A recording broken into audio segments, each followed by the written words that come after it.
Solange. Bonjour Vanessa. Ici, il y a un épisode des Portes qui claquent et on est très très heureux de t'accueillir. Je suis ravie de te voir. Comment vas-tu? Bah, écoute, je vais bien. Ici, on va parler d'adolescence, on va parler de parents d'ados. Grâce à toi, on va regarder ça avec ton regard à toi. Comment toi tu définis l'adolescence?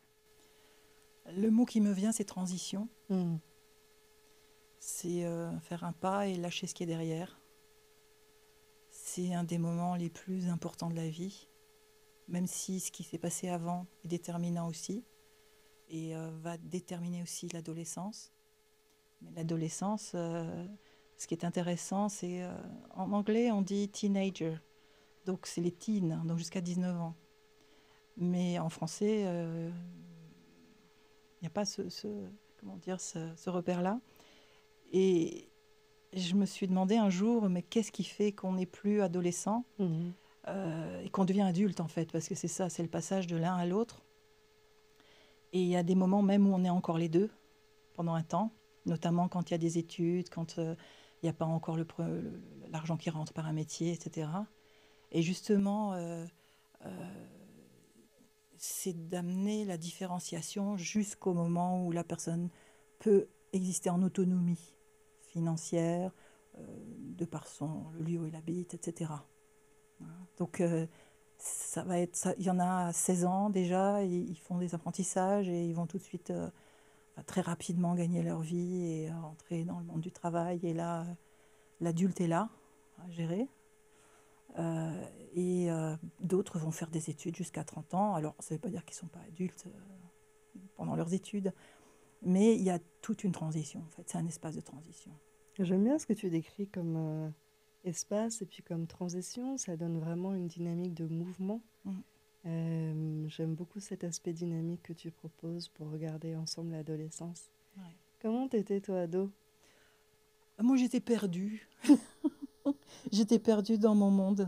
monde un peu dans ma bulle.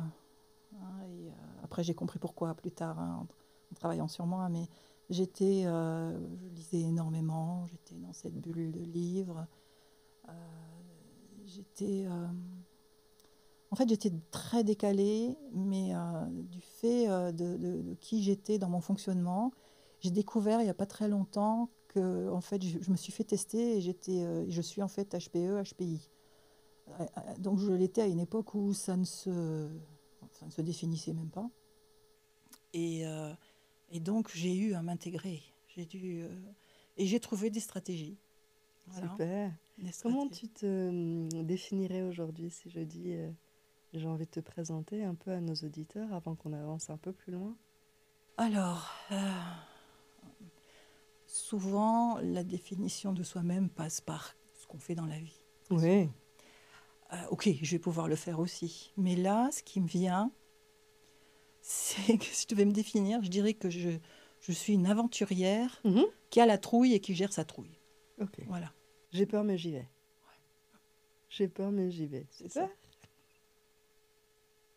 Et donc une aventurière, est-ce qu'on peut savoir dans quel champ tu exerces? Alors, mon premier champ d'exercice, ça a été la psychiatrie. Mhm. J'étais infirmière psy. Ce qui est assez drôle, c'est la manière dont j'y suis entrée, parce que, en fait, j'étais en fac de lettres. Je voyais bien que ça me dirigeait vers de l'enseignement. J'en avais absolument pas envie.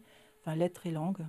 Donc, je me suis dit, tiens, c'est j'allais en Angleterre. Donc, je suis partie pendant un an en Angleterre apprendre l'anglais, comme fille au père. Ça m'a bien appris la vie.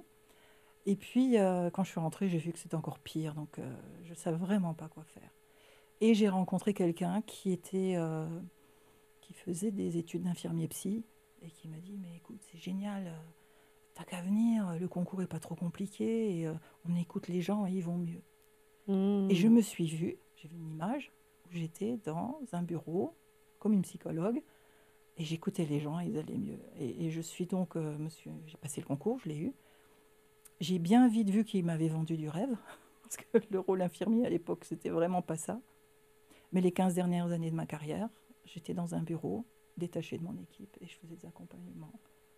T'as donné vie à ton rêve en fait. Oui, mais sans le vouloir forcément, sans me dire je vais donner vie à ça. C'est que chaque chose en a amené une autre, et c'est comme si, presque malgré moi, Mhm. en suivant simplement ce qui se présentait devant moi, des formations, j'ai très vite vu que la formation initiale ne me servait pas à grand-chose. Donc, au bout d'une dizaine d'années, on va dire, j'avais un peu de bouteille. Donc, j'ai commencé à faire des formations dans les écoles d'infirmiers. L'argent que je gagnais, eh bien, je le réinvestissais dans des formations que je me payais à moi-même. Et puis, ça a augmenté. J'ai commencé à travailler dans les hôpitaux par le biais d'organismes sur mon temps. Je travaillais à 80% à l'époque en tant qu'infirmière. Et puis, petit à petit, voilà, ça a pris. J'avais 2 métiers, en fait, très Mhm. rapidement. Voilà. Infirmière et puis Formatrice des formatrice. infirmiers Ouais, en relation d'aide et en psychopathologie. d'accord. Voilà. Et alors, tu nous as parlé des petites choses que tu avais mises en place au fur et à mesure de ta vie. Tu as commencé par évoquer ce diagnostic récent, Oui, ça date d'il y a 4 ans. Hein. Ah oui, 4 ans, Ouais. Bon, je m'en doutais HPE-HPI. un peu, hein, mais je me suis dit, tiens, je vais quand même faire les tests. Ah oui, tu avais quelques indices? Ben oui, parce que bon, j'avais quand même une connaissance du système et enfin, de comment fonctionne justement cette manière d'être au monde, parce que c'est vraiment une manière d'être au monde. Euh, quand je suis arrivée dans ma famille, quand je suis née, c'était d'emblée, j'étais l'extraterrestre et j'étais celle qui n'était pas comme les autres. Et d'ailleurs, ma mère me disait, mais où c'est que j'étais allée chercher celle-là? Ah oui. Parce que je m'intéressais à plein de choses et donc, et en même temps, j'avais cette hypersensibilité qui faisait que je savais qui étaient les gens. C'était quasi de la télépathie, parce que je sentais qui ils étaient vraiment. Et ce qu'ils exprimaient n'était pas en Mhm. cohérence. Mhm. Donc ça, c'était compliqué. Ça, c'était compliqué. Et c'est ce qui fait que ma première stratégie, c'était de me créer comme une bulle. Mhm. Et j'étais un peu ailleurs. Mhm. Voilà. Comme les enfants un peu rêveurs, comme ça. Oui, oui. Et puis au point d'oublier des choses, de Tête en l'air. tête en l'air. On disait un jour, tu oublieras ta tête. Voilà. Mais c'était une manière de justement me protéger. Donc ça a été la toute première. C'est venu aussi, et ça, je trouve c'est intéressant d'en parler, c'est de la surexposition. Mhm. C'est-à-dire que déjà toute petite, je vois des photos de moi quand j'avais 2 ans, 2 ans et demi. Mhm. Donc petite, j'avais ces yeux bleus, mais très grands par rapport à mon visage. Mhm. Et dans la rue, les gens m'arrêtaient, enfin ils arrêtaient ma mère, ils disaient waouh, comme elle est belle. Et ils me regardaient dans le visage, quoi. Mhm. Et je me souviens de ça, pourtant j'étais vraiment très petite, du fait d'être envahie en fait, Dans l'espace, oui. dans l'espace. Et alors pourquoi je parlais de ça? Euh, Parce qu'on a parlé de la bulle comme Oui. première Et donc stratégie. ça, cette première stratégie, c'était aussi de rêver, d'être dans mon monde. Et je me suis vraiment réfugiée dans la littérature. Mhm. J'ai lu énormément de bibliothèques vertes, enfin tout ce qui me tombait sous la main. Et c'était vraiment un monde. Mais après, en moi, il y avait aussi l'envie d'être en contact avec les autres, Mhm. d'avoir des copines. Et donc, comme très vite j'ai été repérée par certains profs, et bien sûr ils en ont fait un pataquès de mes capacités d'apprendre l'anglais en 3 secondes, c'était, j'ai déjà, la première stratégie avant celle de la relationnelle, c'est que j'ai diminué mes notes pour être un peu plus comme tout le monde. Mhm. Et la seconde, c'était d'aider les autres. Tu as cherché à te fondre en fait dans Et la surtout de me faire classe des amis. et de te faire des amis. Parce que je leur donnais des réponses pendant les interrogations, je leur expliquais des Ah choses. oui, oui, donc C'est-à-dire, ça, des stratégies assez avancées en ah oui, oui, fait. quand même. Hein. Hein? Enfin là, on était déjà au collège, hein, Oui, cette stratégie-là. J'étais déjà adolescente. Et les gens m'aimaient bien. oui. Donc c'est... Mais en même temps, j'étais pas moi-même. Mm. Et Bien quand sûr. j'étais moi-même, parce que là où j'arrivais pas du tout à baisser mes notes, c'était en français, parce que j'étais passionnée de littérature et j'écrivais, en fait, j'avais gagné un concours, enfin...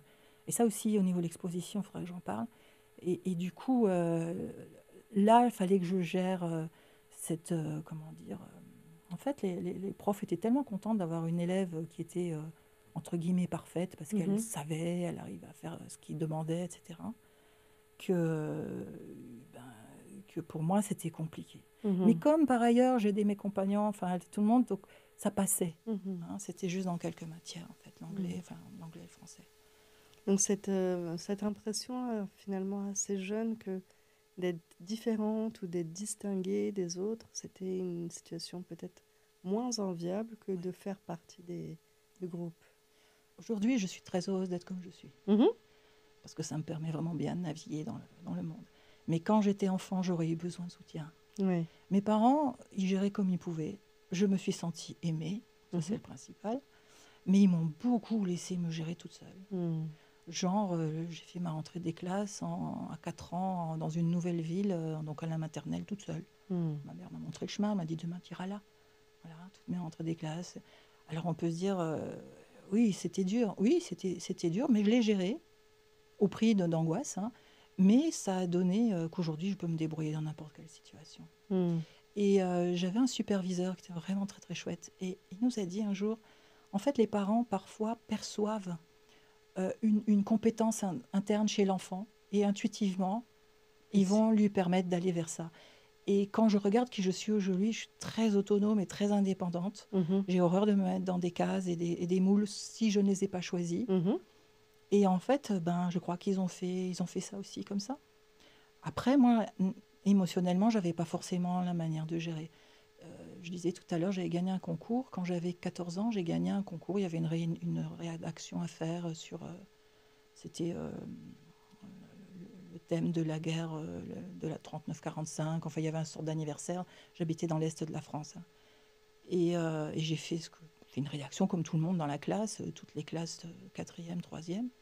Et au niveau... Enfin, c'était la Lorraine. Mhm. Et je l'ai gagné, ce concours. Donc, bon, j'étais contente, j'avais gagné. Sauf qu'il fallait chercher le prix. Et, euh, et donc, j'ai été chercher mon prix. Et c'était dans un... Alors, mon souvenir, Oui, bien sûr. c'était une immense salle, genre une grande salle Gaumont. Je ne suis pas sûre que ça soit que c'était si grand. Ça ressemblait à une salle de cinéma? Oui. Mhm. Et tout en bas, il y avait des messieurs assis à une table et puis qui remettaient les prix.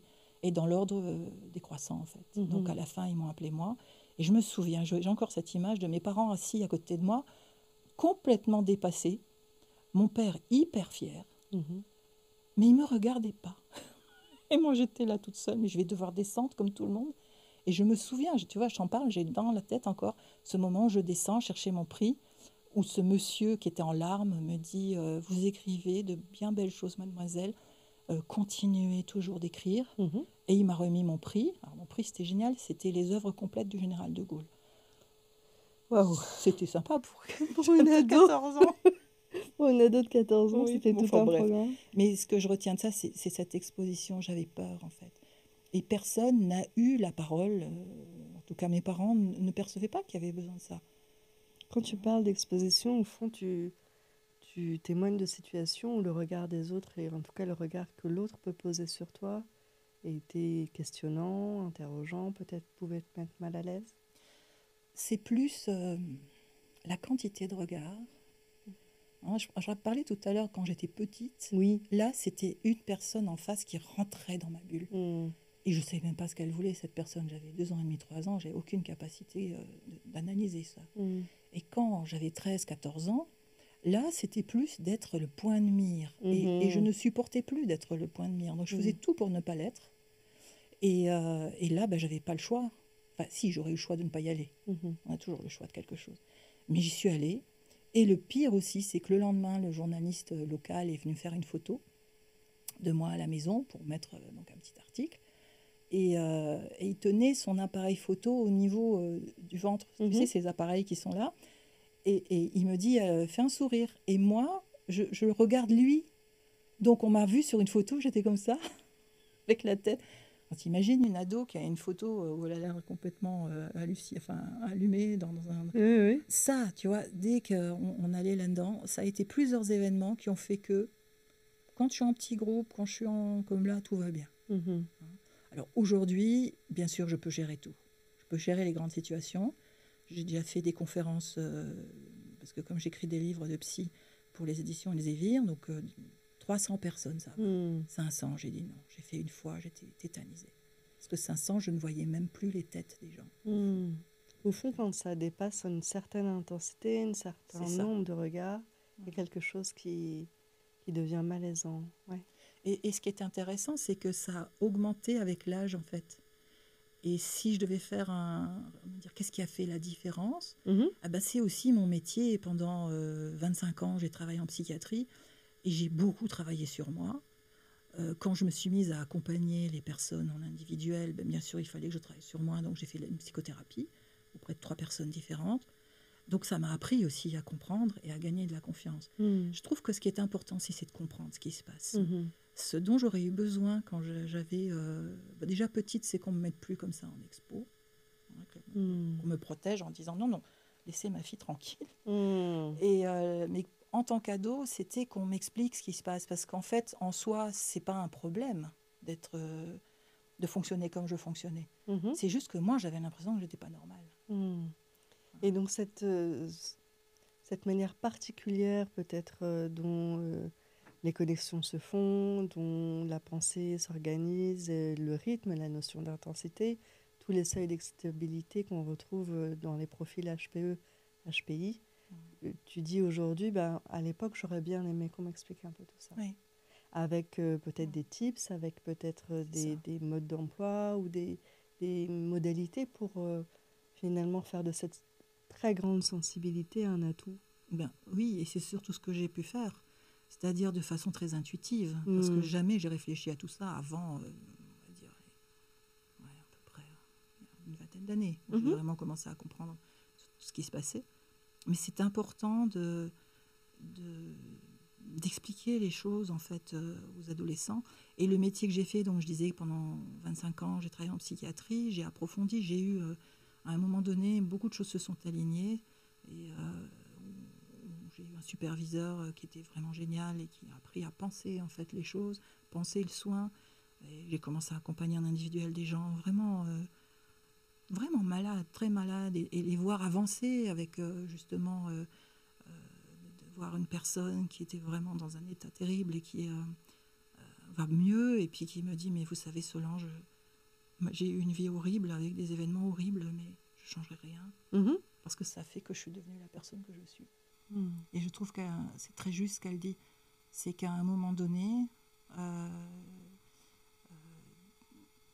quoi qu'il nous arrive, c'est toujours aussi notre interprétation de notre passé qui va jouer. Tu vois, j'ai longtemps pensé que mes parents étaient dysfonctionnels. Aujourd'hui, je ne suis plus si sûre. Ils étaient certainement pleins de bonne volonté, puisque je me suis sentie aimée, mais à un moment donné, ils n'ont pas compris. C'est tout. Et quand moi-même j'ai eu des enfants, j'ai fait de mon mieux. Si aujourd'hui je devais revenir, tu sais, comme dans les films où tu reviens dans le passé, il y a des choses que je changerais clairement.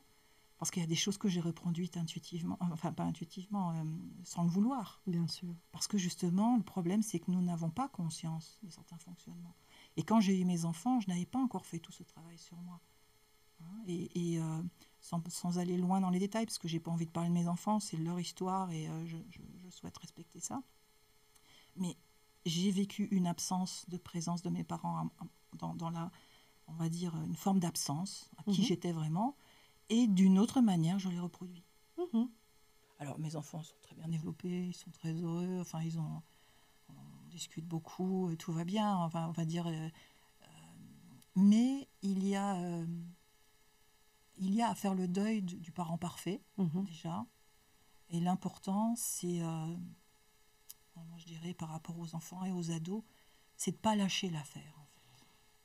J'aime beaucoup tout ce que tu dis parce que c'est le fruit d'un parcours finalement, hein, d'une forme aussi de pacification des liens, où tu décris finalement comment le regard peut changer à la fois sur le passé, sur ce qu'on a vécu, sur les intentions qu'on prête aux autres. Oui, l'interprétation qu'on a des choses. Ouais. Et ça, c'est cognitivement, c'est quelque chose de fort parce que chacun vit dans le monde et en fait, tout est dans son monde, en fait. Ouais. Et ça, j'ai beaucoup travaillé ça avec les personnes, de chercher quelles sont les petites phrases qu'ils entendaient beaucoup, qui les caractérisent, comment... Et je me souviens de cette dame qui me disait « Oh, moi, ma mère, elle disait toujours qui rit lundi, vendredi pleurera. Et il y a toujours un verre dans le fruit. » C'était une personne qui n'arrivait pas à se réjouir de ce qu'elle... Dès qu'il lui arrivait quelque chose de bien, elle disait « Qu'est-ce qui va me tomber sur la tête ?» Donc ces messages-là, on ne pouvait pas les changer, parce qu'ils sont gravés. Par contre, elle a créé de nouvelles phrases auxquelles elle s'est raccrochée, qu'elle a affichées dans son appartement. etc. Et c'est un fonctionnement, en fait, moi je l'utilise encore. Je suis quelqu'un qui bosse énormément, donc j'ai toujours au moins 2 boulots, si ce n'est 3, parce que je suis beaucoup dans l'écriture aussi. Mhm. Et dans mon bureau, il y a écrit je fais de mon mieux chaque jour et chaque jour mon mieux est différent. Ça veut dire que si je Oh, n'ai pas ça. réussi à Ouais. faire ce que j'avais prévu, ok, bah là j'étais plus fatiguée, demain ça ira mieux. Et ça aide vraiment, ça m'aide de le voir parce que cognitivement on voit quelque chose, ça rentre en fait. Ça rentre. C'est aussi cette idée finalement que on est parfois victime de sa propre exigence, de ses Oui, tout à propres fait. standards, Mm. de tout ce à quoi on s'oblige ou on s'astreint. C'est Mhm. joliment dit ça, Mm. effectivement. Et dans ce regard que tu portes maintenant sur l'adolescente que tu as été, tu dirais que elle avait quelles ressources et quelles ressources toi tu as tirées de cette période pour être qui tu es aujourd'hui? Alors, je vais te dire ce qui est bien. Oui. L'adolescence, c'était un moment de à la fois stagnant, parce que on a l'impression que ça n'avance pas, on ne sait Mm. pas ce qu'on va devenir. Moi, je me posais la question, mais qui sera la personne qui sera, dont je serai amoureuse, etc. Je me posais, c'est des moments où on se pose ces questions-là. Qu'est-ce que je vais faire comme métier? Je ne savais pas du tout. Mhm. Alors, bien sûr, on me poussait vers des choses avocates, des grandes études, etc. Moi, je n'avais pas du tout envie de ça. C'était pas mon truc, ça m'enfermait, j'avais l'impression. Et, et du coup, rappelle-moi ta question, parce que du coup, je suis partie. Là, ouais, écoute, Oui, j'étais en train de me dire, ben voilà, Solange ado, elle fait quoi, elle vit quoi, sur quoi elle s'appuie, et aujourd'hui, qu'est-ce qu'elle peut retrouver de tout ce qu'elle a découvert durant cette j'ai retrouvé période-là. mon fil. C'est en fait cette période on va dire, un peu bizarre, où rien n'est fixe, etc. En fait, j'en ai fait une force. Hmm. Parce que mes transitions de vie, c'était toujours pareil. Je quitte le métier d'infirmière parce que je rentre dans l'édition. Et je dois écrire beaucoup de livres et en peu de temps. Et en même temps, c'est le moment où j'augmente les formations, je monte mon entreprise. Eh bien, ce temps-là, c'était un temps de transition qui n'était pas facile au niveau émotionnel, au niveau des angoisses, etc. Mais c'était la même chose que pendant l'adolescence, c'est-à-dire, j'ai de la patience. Hmm. Et je sais qu'à un moment donné, le temps passe, le temps va passer, le temps va amener, et puis qu'on va arriver à cette date qui va faire que. Et je trouve que c'est un mot que j'ai mis sur cette période, la patience. Oui. C'est-à-dire, et puis il y a eu des moments où j'ai vraiment pris conscience de choses importantes, comme on avait fait un voyage de fin d'année en quatrième qui était fabuleux à tout niveau. Mhm. On avait été dans les Alpes, tout était parfait. On est rentré de ce voyage, la classe, et l'année suivante, on allait en Suisse. Et, et tout le monde faisait des plans en disant ouais, ça sera ci, ça sera ça. Et je me souviens que je répondais bah, ça sera nouveau. Et je suis la seule qui est rentrée de ce voyage et qui n'était pas déçue. Ça, Ça, c'était une c'est une leçon. clé majeure, ça. Oui, je me suis dit, écoute, Oui. chaque fois c'est nouveau, tu vois. Et c'est l'adolescence, il y a beaucoup de moments comme ça. Effectivement, là où l'être humain peut être stimulé par la nouveauté, il peut être effectivement déçu par les attentes. Les attentes dont tu parles, c'est extrêmement joyeux. C'est-à-dire, j'ai le souvenir de l'ancienne classe verte et c'était génial. Et donc, je reproduis, je plaque ce que je connais déjà. Où je recherche la même chose, Et je recherche mais la ça ne même sera pas la chose. même chose. Ouais. Et je me dis que finalement, à 15 ans, j'avais cette sagesse-là de savoir ça. Hmm. Et il y avait d'autres phrases aussi en fait, qui sont nées à ce moment-là, parce que j'observais beaucoup. Je voyais beaucoup de vie, des gens, comment ils vivaient, comment ils étaient. Et il y a une phrase qui était là, c'est tout sauf l'illusion. Je voyais les gens comme ils étaient dans des rêves, des choses qui n'étaient pas réelles. Ils disaient des choses, ils étaient autre chose. Et je me disais, non, moi je veux savoir la vérité. Je veux vivre la vérité. Alors c'est pas facile, hein.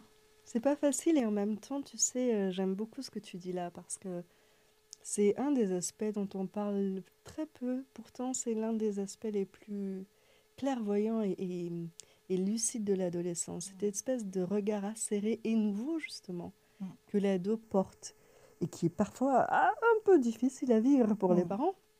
Parce qu'il va pointer mm, tous les décalages, il va montrer ce qui n'a pas de sens, ce mm, qui est finalement absurde, et pour lui-même, il aura une forme de sagesse tout à fait aboutie, alors qu'il mm. n'a pas toujours l'expérience de ça. Non. Et d'ailleurs, il peut être balayé parce qu'on lui dit, mais écoute, qu'est-ce que t'en sais? Finis déjà tes études et on en reparlera. Ouais, Quand tu seras chez toi, tu le c'est ça. diras. Et pour autant, il y a une vraie clairvoyance à Ouais. cet âge-là. Ouais, j'adore. Raconte-moi un peu du coup ça. Tu racontais quoi? Je sais pas, tu parlais de ces phrases où tu savais. Oui, en fait, j'avais l'impression d'être, et je pense que l'ado est comme ça, mais qui va pas forcément l'exprimer, mais d'être plus mûr que ce qu'on projetait sur moi. Alors moi, j'étais silencieuse, hein. Enfin, j'essayais de gérer pour me faire oublier, mais en même temps faire ma place, Mhm. hein. Et puis jusqu'à 20 ans, hein, c'est à 20 ans que j'ai trouvé ce concours et que j'ai trouvé en fait voilà, ça, je pouvais aller là. Mais juste avant, ben, j'ai fait plein de petites expériences. J'étais vivre en Angleterre et ça, ben, c'était aussi lié à mes parents. Ont tous les deux eu une histoire. Ils se sont rencontrés, ils avaient 35 ans, donc moi je suis née après, hein, c'est un deuxième couple pour ma mère. Et en fait, mon père était d'origine italienne Mhm. et il disait, il nous racontait, je lui demandais tout le temps de me raconter comment il était venu en France. Mhm. Et donc lui, j'ai su après il était dans une famille assez riche, qu'à 25 ans, son père lui a donné une affaire, comme à son frère. Et mon père, ça n'a pas dû matcher, hein, il a Mhm. tout lâché. Alors ça, je ne le savais pas, mais après, il m'a raconté, eh bien, un jour, avec Alessandro, on est monté dans la cime Camille, on a suivi les étoiles, et on a été jusqu'en France, à Moyeuvre-Grande. Bon, pour moi, c'était pas grave, c'était Moyeuvre-Grande, mais je voyais les étoiles. Mhm. Et en fait, ça s'est imprimé en moi. Et j'ai toujours eu envie de découvrir le monde. J'ai 3 frères et sœurs, ils n'ont pas forcément la même dynamique. Je veux dire, chaque enfant dans une fratrie a une autre histoire, quelque part. Absolument. Et moi, c'est ça que j'ai entendu, ce voyage. Et pour moi, l'écriture, c'est aussi un voyage, parce que je pars dans un autre monde, En suivant les étoiles. en suivant les étoiles. Oui. Et donc l'Angleterre, c'était un petit peu ça, de mettre dans tes pas la possibilité d'aller ailleurs, de Oui, et traverser puis finalement, d'apprendre la vie, parce et que, d'apprendre la vie. mine de rien, dans mon entourage, j'étais quand même relativement protégée, chouchoutée, enfin, je savais manager les choses, quoi, hein. Et là, je me retrouve, donc j'avais 19 ans quand j'y suis allée, dans une famille riche qui prenait des filles au père à la pelle. J'étais Mhm. tous les 6 mois une autre. Et ils n'en avaient rien à faire de moi. Et surtout, ils cherchaient à presser vraiment le citron. Donc, j'ai vraiment découvert le monde, quoi. Et puis, Londres, Mais tu j'adorais. étais avec des enfants du coup, Je gardais des enfants et j'avais Mhm. du ménage à faire. J'avais 5 heures à donner par jour. Par jour. Hmm. Contre.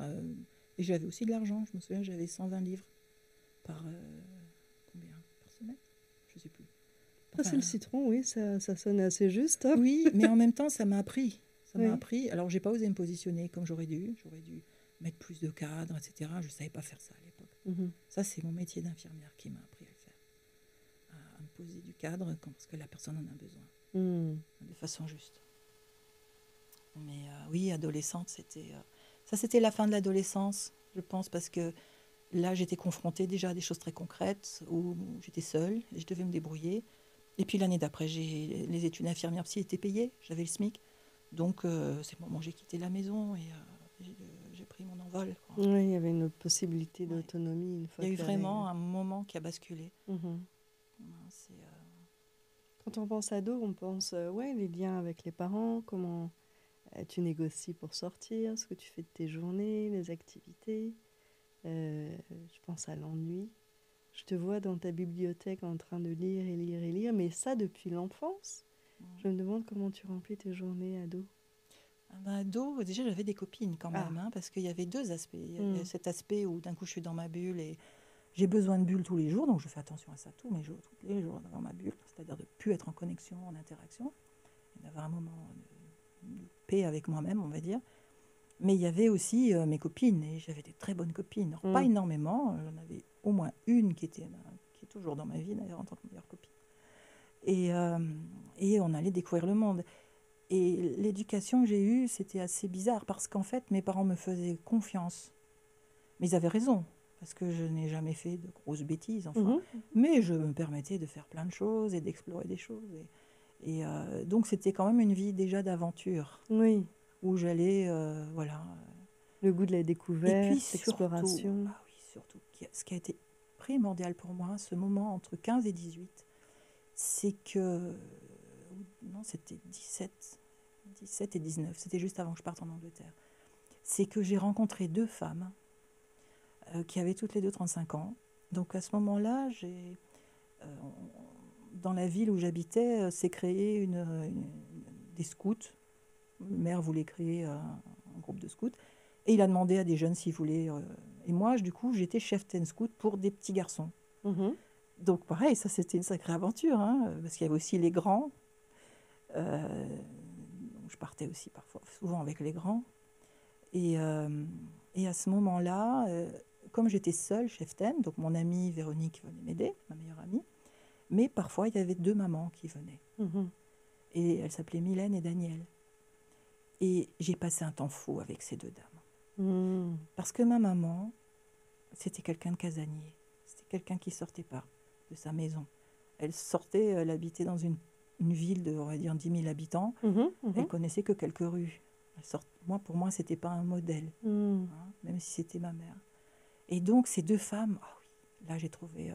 aujourd'hui, je sens en moi Danielle et Mylène, parce Danielle, c'était l'aventurière, justement. Elle a osé plein de choses. Elle est devenue éleveuse d'oies. Après, elle me racontait sa vie. Elle était... je me dis, voilà. Donc, j'intégrais là. Hein, Mhm. m'identifiais beaucoup. Et Une puis vraie source Mylène, oui, d'inspiration. Ouais. oui. Et puis Mylène, c'était plus quelqu'un de cultivé, qui m'ouvrait justement à la beauté des meubles, à Mhm. comment se gérer dans la vie, vraiment, vraiment beaucoup de choses. Et ça sur 2 ans. Donc il y a comme une transmission féminine Oui, finalement. c'est-à-dire que je ne pouvais pas le trouver chez ma mère, Ouais. parce que c'est comme ça. Mais je crois qu'on peut faire confiance aux enfants pour trouver des mentors, en tout cas des tuteurs de résilience ou des personnes qui justement vont... Ce qu'elles étaient, je l'avais déjà en moi.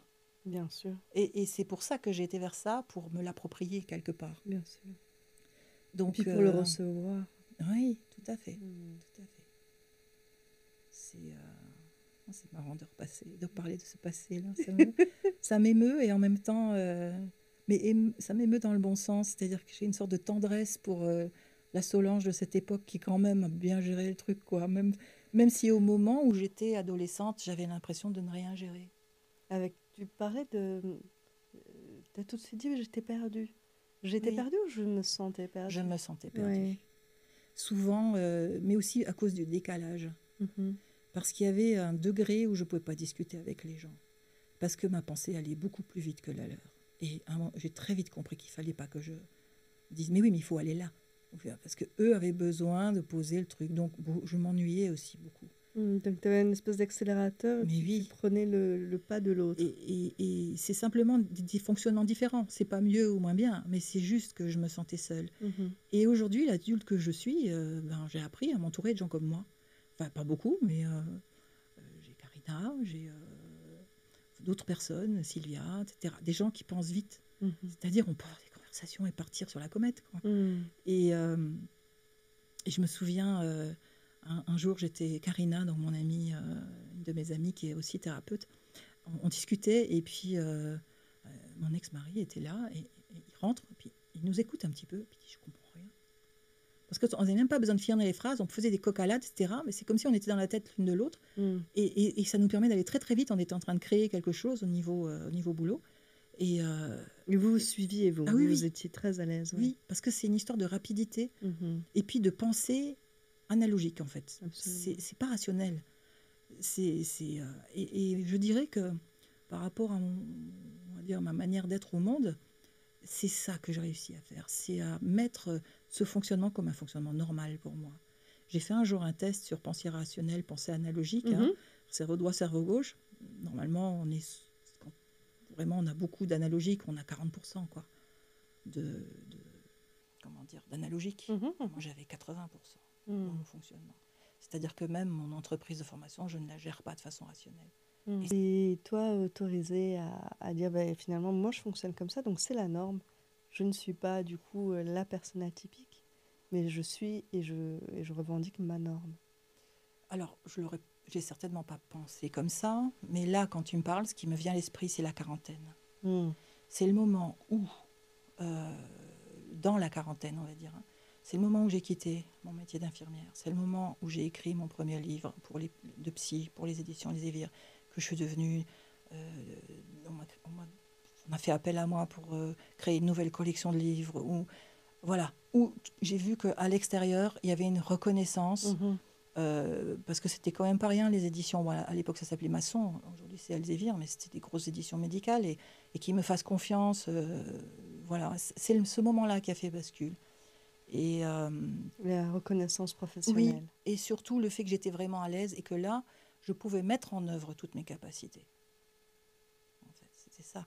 Et du moment que je me suis sentie vraiment à l'aise là-dedans, euh, au niveau pro, dans la quarantaine, il y a quand même le moment où j'ai terminé d'être infirmière, encore 5 6 ans.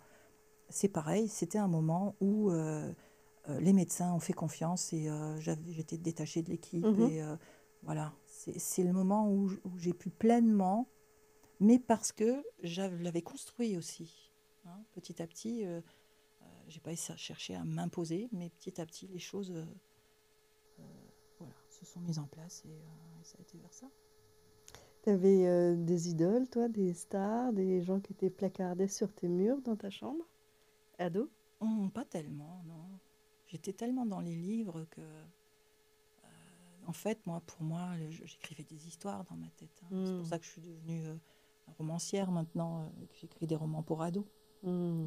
Hein, a priori pour ados, mais bon, c'est beaucoup les adultes. Oui. Je suis en train de me demander, toi, finalement, qu'est-ce qui aurait pu aider au dialogue entre tes parents et toi? Qu'est-ce qui aurait pu aider? Dans un monde idéal, hein, on va dire, Mhm. si à l'époque ça se faisait, parce que ça ne se faisait pas à l'époque, mais que mes parents aient l'idée que peut-être j'avais besoin d'aide pour mieux comprendre. J'avais pas de problème si, mais c'est juste que quelqu'un qui fasse médiation, Mhm. quelqu'un qui entende ma parole et puisse faire truchement avec les parents. Hmm. Hein, mm, voilà, ça aurait pu être ça. Euh, parce que sinon, à 15 ans, je n'étais pas capable de dire quoi que ce soit. J'étais beaucoup trop déjà dans cette transformation Mhm. de l'adolescence, quoi. Donc, qui était très auto-centrée. Et puis mes parents, déjà, ils n'étaient pas tellement dans ma tête. Mhm. Oui, c'est ce que tu décris au fond.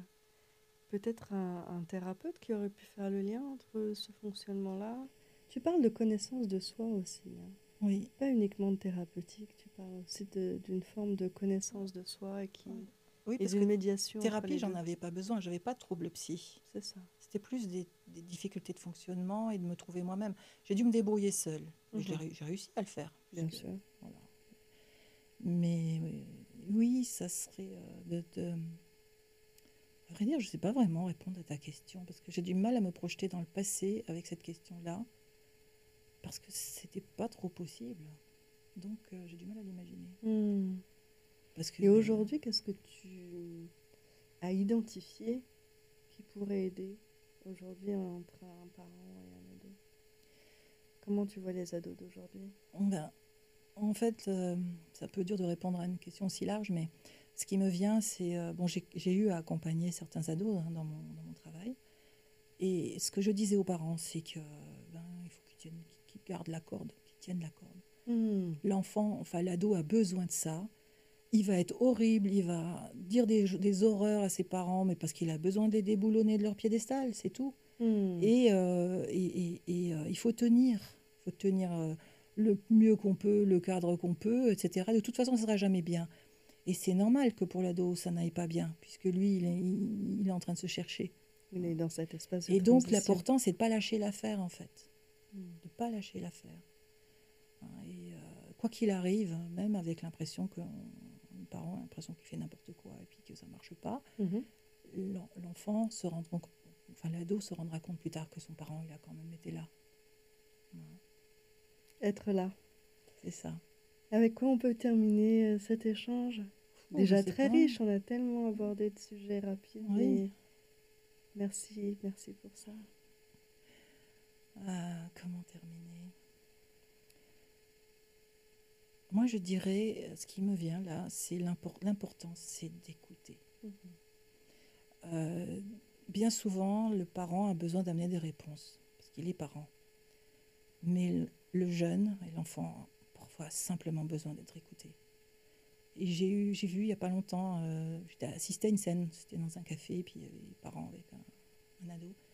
Et d'un coup, il y avait une pression de savoir qu'est-ce qu'il allait faire plus tard. Ils étaient un peu là-dedans. J'écoutais sans écouter, mais quand même, j'ai entendu un peu. Et puis d'un coup, il dit, mais moi, j'aimerais bien être astronaute. Et puis le parent il a répondu, non mais attends, t'as vu tes résultats scolaires, etc. Alors je tournais le dos à la scène, hein, je me suis pas retournée, j'ai simplement soupiré. Et je me suis dit, mais ce jeune-là, il avait juste besoin d'entendre, mais qu'est-ce que tu aimerais? Qu'est-ce qui te plairait dans le fait d'être astronaute?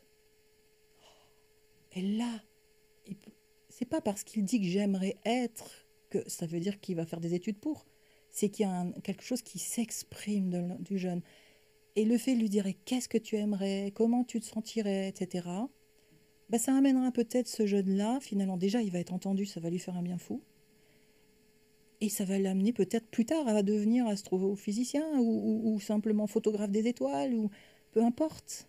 Mais l'adolescent, même l'enfant et l'adolescent ont besoin de pouvoir exprimer des rêves sans qu'on Mhm. leur casse, mais juste de voir comment ce serait. Mhm. Hein. Ou comme ce petit jeune là, d'une de mes stagiaires, elle avait son fils qui était handicapé d'une jambe et il voulait devenir Lionel Messi. Elle me dit, il est au foot, mais qu'est-ce que je lui dis? Eh ben, je lui ai dit ça. Qu'est-ce que ça serait d'être comme Lionel Messi? Qu'est-ce que tu aimerais? Après, la vie se chargera de l'emmener là où il faut. Mais je trouve que si je devais dire une chose, c'est important de ne pas casser les rêves. Mhm. Ça me fait vraiment penser à cette notion d'idéal du moi et du moi idéal qu'on retrouve en psychanalyse, à cet endroit-là, hein, Ouais, sur la manière dont on s'envisage, dont on rêve, ce qu'on peut ouais, rêver pour soi, en dehors de ce qui est réellement possible, tout à et fait. simplement voilà, de nourrir Mm. ce qu'on peut rêver de soi. Oh, merci. Bon, je crois qu'on a déjà fait pas mal là. Merci beaucoup.